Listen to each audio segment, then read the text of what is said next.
আমাদের যে কোনো ল্যাপস যদি হয়, হওয়া স্বাভাবিক এবং হয়েছে, সেই ল্যাপসের ক্ষেত্রে একটা যে বিধান আছে আমাদের as per our police regulations of Bengal, আমাদের অন্যান্য যে আইনি কাঠামো আছে, ফৌজদারি কার্যবিধি, সার্ভিস রুলস, সেগুলি আলোকে আমাদের অ্যাডমিনিস্ট্রেটিভ ব্যবস্থা এবং আইনি ব্যবস্থা এটি চলমান।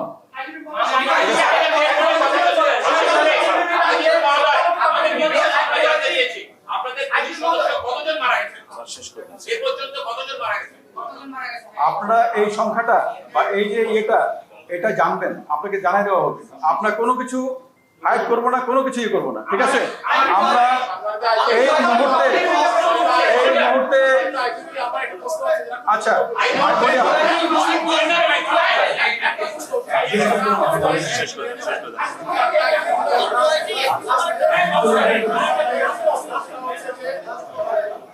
আমি কিন্তু বলেছি যে আমাদের প্রশাসনিক ব্যবস্থা, আমাদের আইনি ব্যবস্থা, সকল ধরনের ব্যবস্থা আমরা গ্রহণ করব।